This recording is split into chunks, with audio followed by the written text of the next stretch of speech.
Major Sundararajan வரலாறு.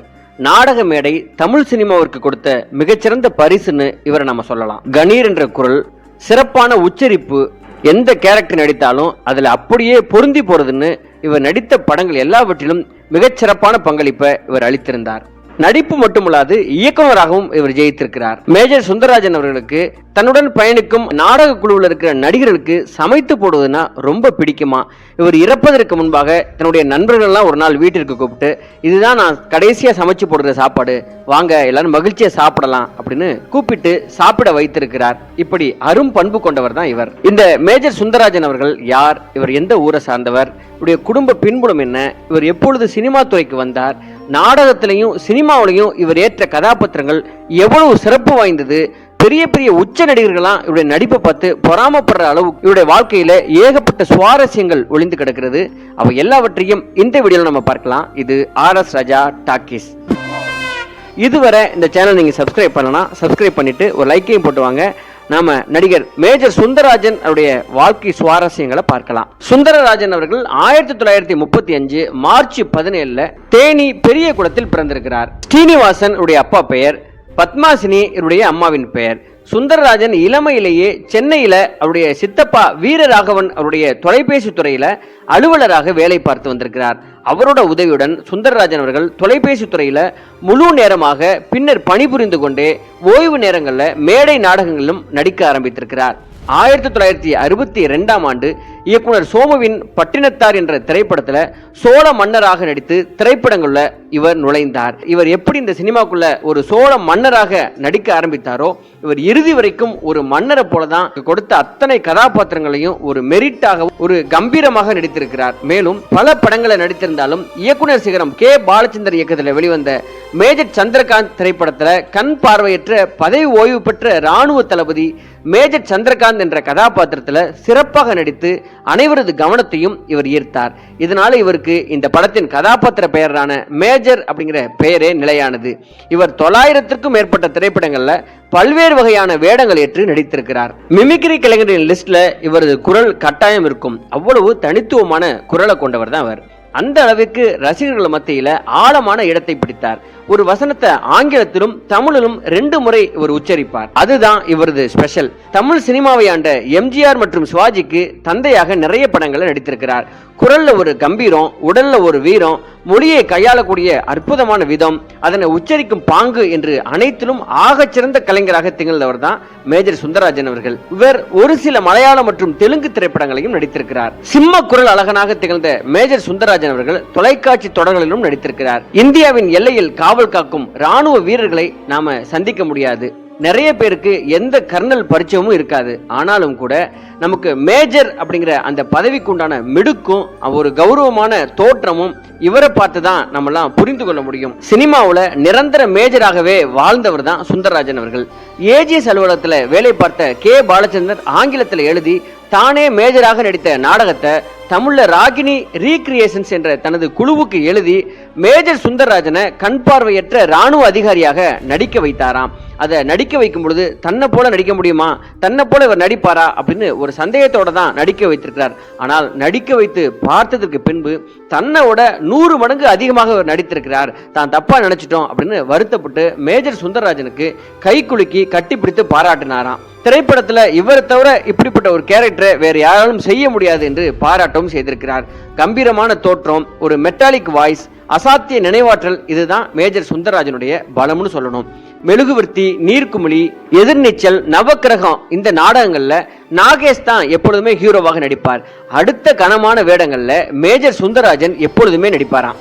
Sambu Nataraja Iyer NSN theatres என்று ஒரு நாடக குழுவை துவக்கி இருக்கிறார்.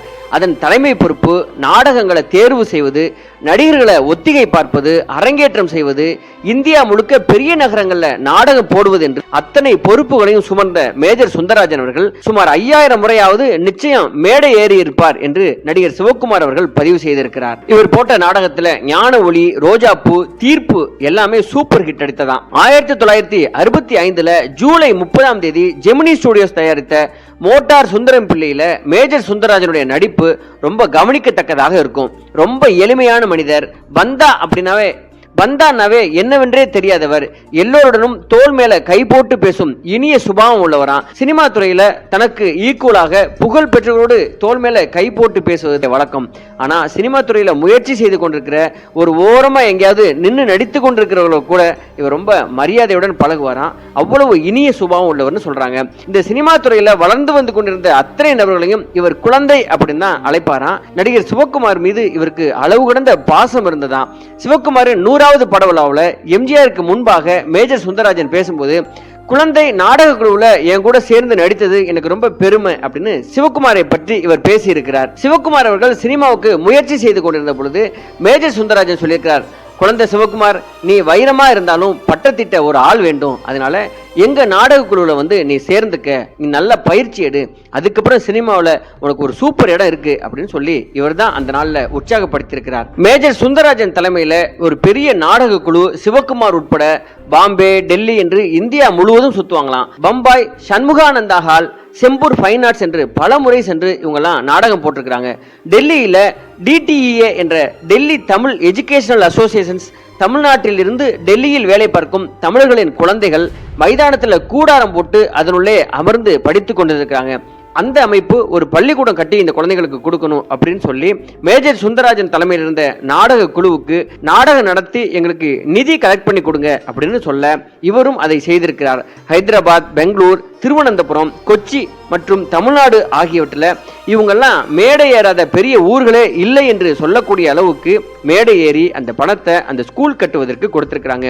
இந்த எல்லா நாடகத்திலும் நாடகத்தின் தலைவர், ஹீரோ மேஜர் சுந்தரராஜன் தான். மேடையில மேஜருக்கு பாராட்டு என்றால் எல்லாரையும் பாராட்டி தீர்த்து விடுவாராம். சின்ன கேரக்டர் நடித்தவங்களை கூட மிக பெரியதாக பாராட்டுவாராம். அவர் அடிக்கடி சொல்லுகிற வார்த்தை, ஒருத்தர் பண்ற சின்ன விஷயத்தையும் நம்ம உற்சாகப்படுத்தி பாராட்டும் போதுதான் இன்னும் நல்ல விஷயத்தை செய்யணும், முயற்சி பண்ணி பெரிய இடத்துக்கு வரணும் அப்படின்னு அவங்க உழைப்பாங்க, அதனால நான் உற்சாகப்படுத்துவேன் அப்படின்னு அவர் அடிக்கடி சொல்லக்கூடியவர். வியட்நாம் வீடு சுந்தரம், ராஜசிவா, தூயவன், காரைக்குடி நாராயணன், கோமல் சுவாமிநாதன் என்று பல நாடக ஆசிரியர்களை மேடையில அறிமுகப்படுத்தியவர் மேஜர் சுந்தரராஜன். வெளியூர்கள்ல நாடகம் என்றால் இந்த குழுவுக்கு ஒரே கொண்டாட்டமாகி போயிடுமா. ரயில்ல ஒரு கம்பார்ட்மெண்ட்டையே புக் செய்து அரிசி, பருப்பு, காய்கறி வகையாருக்களை வாங்கி போட்டுக்கொண்டு காலையில பொங்கல் வடை, பகல்ல சாம்பார் சாதம், தயிர் சாதம், இரவுல மசால் தோசை, இட்லி என்று நடிகர்களே சேர்ந்து சமைப்பார்களாம். அதுல மேஜர் சுந்தரராஜன் பிரமாதமாக சமைப்பாராம். மற்றவங்களை சாப்பிட வைத்து அழகு பார்ப்பதிலேயே அவர் திருப்திப்பட்டுக் கொள்வாராம்.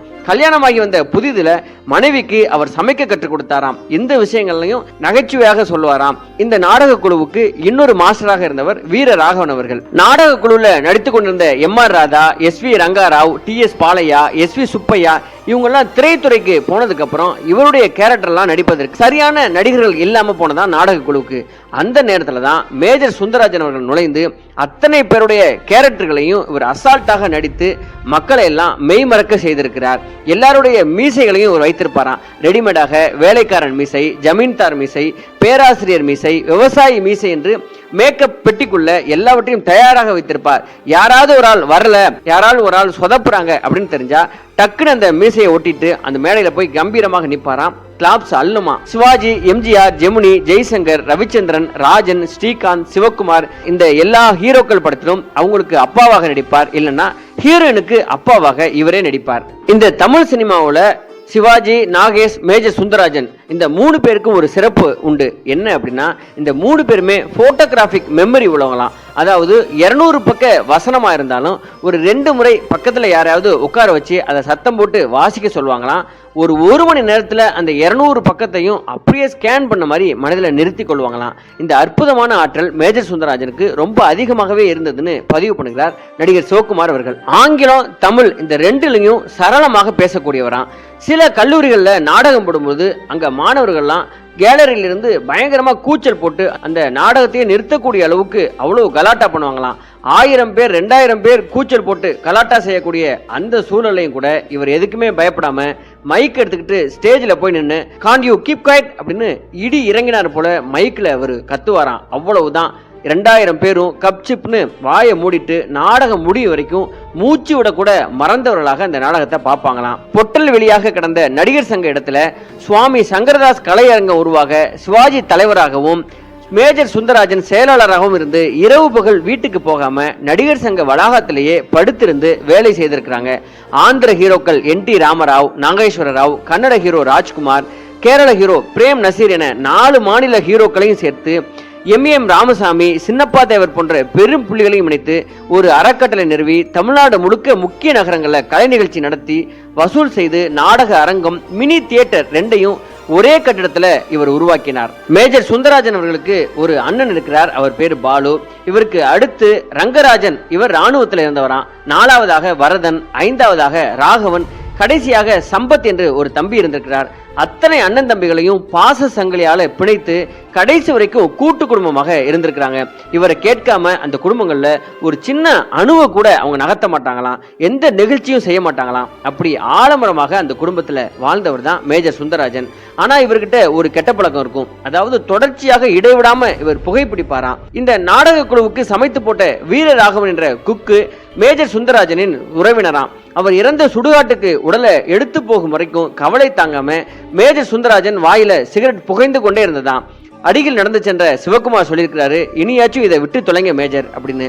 எங்கே விடுறது, செத்ததுக்கு அப்புறம் சுடுகாட்டுக்கு எடுத்துட்டு என்ன போகும்போது ஒரு சிகரெட்டை பத்த வச்சு என் வாயில சொருகி எடுத்துட்டு போங்க அப்படின்னு சொல்லியிருக்கிறார். அந்த தரித்திரம் பிடித்த புகைப்பழக்கம் தான் இவருடைய கடைசி காலகட்டத்தில் இவருக்கு மல்டி ஆர்கன் ஃபெயிலியர் ஆவதற்கு காரணமாக இருந்திருக்கிறது. இடைவிடாத புகைப்பிடிக்கும் பழக்கத்தால உடம்புல எல்லா உபாதையும் சேர்ந்து விட்டதான். கல்லீரல் கெட்டிருக்கிறது, மஞ்சள் காமாலை, சர்க்கரை வியாதி, இருதய பலவீனம், இரத்த கொதிப்பு, சிறுநீரக பாதிப்பு என்று மல்டி ஆர்கன் ஃபெயிலியர் இவருக்கு வந்திருக்கிறது. இவருடைய கடைசி தம்பி சம்பத் மகன் ஸ்ரீராம் மேஜர் சுந்தரராஜனுக்கு ரொம்ப செல்லமா. ஸ்ரீராமுடைய திருமணத்திற்காவது நான் உயிரோடு இருந்தணும்னு அவர் ரொம்ப ஆசைப்பட்டிருக்கிறார். இவருக்கு உடல்நிலை ரொம்ப மோசமாகி கொண்டே போயிருக்கிறது. உடனடியாக அவருக்கு செல்லமான ஸ்ரீராமின் திருமணத்தை நடத்திடணும் அப்படின்னு குடும்பத்தினர்லாம் முடிவெடுத்து பெண் பார்த்து திருமண நாள் வரைக்கும் போயிருக்கிறாங்க. ஆனால் மேஜர் சுந்தரராஜன் எந்த நேரத்திலும் அவருக்கு உயிர் போகும் அப்படிங்கிற சூழல்ல நினைவுலந்து புலம்பிக் கொண்டே இருந்திருக்கிறார். கல்யாண நாள்ல கல்யாணம் நடக்குமா இல்ல மேஜர் சுந்தரராஜன் இறந்து விடுவாரா அப்படின்னு ஒரு பதற்றமாகவே அந்த கல்யாணம் நடந்து முடிந்திருக்கிறது. கல்யாண மாப்பிள்ளையும் அந்த பெண்ணும் மேஜர் சுந்தரராஜனை பார்ப்பதற்காக வீட்டிற்கு போயிருக்கிறாங்க. கோமா ஸ்டேஜில் இருந்த மேஜர் அவர்கள், பெரியப்பா நான் வந்திருக்கிறேன் அப்படின்னு ஸ்ரீராம் சொல்லும் பொழுது அதுவரைக்கும் கோமாவில் இருந்த மேஜர் சுந்தரராஜன் அவர்கள் 2 கையையும் அப்படியே தூக்கி ஆசீர்வதித்தாராம். உடனே அந்த இடத்திலேயே அவருடைய கண் சொருகி காலமாகி இருக்கிறார். மேஜர் சுந்தரராஜன் அவர்கள் காலமாவதற்கு 1 மாதத்திற்கு பின்பு தன்னுடைய நாடக குழுவில் இருந்த எல்லா நண்பர்களுக்கும் நடிகர் சிவகுமார் உட்பட எல்லாருக்கும் போன் செய்து வீட்டிற்கு கூப்பிட்டு இருக்கிறார். என்ன விஷயம் அப்படின்னு கேட்கும் பொழுது, இது தாண்டா என்னுடைய கடைசி சமையல், எல்லாரும் வீட்டுக்கு வாங்க, சந்தோஷமா சாப்பிட்டு போலாம், அந்த காலத்துல நம்ம எல்லாம் எப்படி இருந்தோம் அப்படின்னு அந்த அன்பை நினைத்து வியந்து பேசினாராம். எல்லாரையும் வர வைத்து அவங்களுக்கு பிடித்த சாப்பாடை சமைத்து கொடுத்து பரிமாறி சாப்பிட வைத்து கட்டி பிடித்து அழுதபடியே அவங்களை அனுப்பி வைத்தாராம். மேஜர் சுந்தரராஜன் அவர்கள் நடித்த முக்கியமான படங்கள் சர்வர் சுந்தரம், குழந்தையும் தெய்வமும், மேஜர் சந்திரகாந்த், எதிர்நீச்சல், பாமா விஜயம், மோட்டார் சுந்தரம் பிள்ளை, விவசாயி, உயர்ந்த மனிதன், தெய்வ மகன், தெய்வ செயல், தேடி வந்த மாப்பிள்ளை, எதிரொலி, ஞான ஒளி, வசந்த மாளிகை, நல்ல நேரம், நான் ஏன் பிறந்தேன், கௌரவம், தங்கப்பதக்கம், அவன்தான் மனிதன், அபூர்வ ராகங்கள், டாக்டர் சிவா, உத்தமன், திரிசூலம்.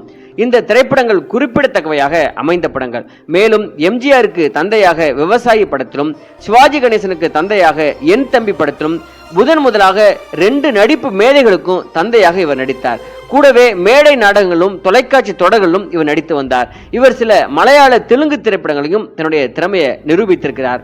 6 படங்களை இவர் இயக்கியிருக்கிறார். அரசியலில் இந்திய தேசிய காங்கிரஸ் பற்றாளராக இருந்த இவர் நடிகர் சிவாஜி கணேசன் துவக்கிய தமிழக முன்னேற்ற முன்னணி என்ற கட்சியில இணைந்து அவருடனேயே பணியாற்றினார்.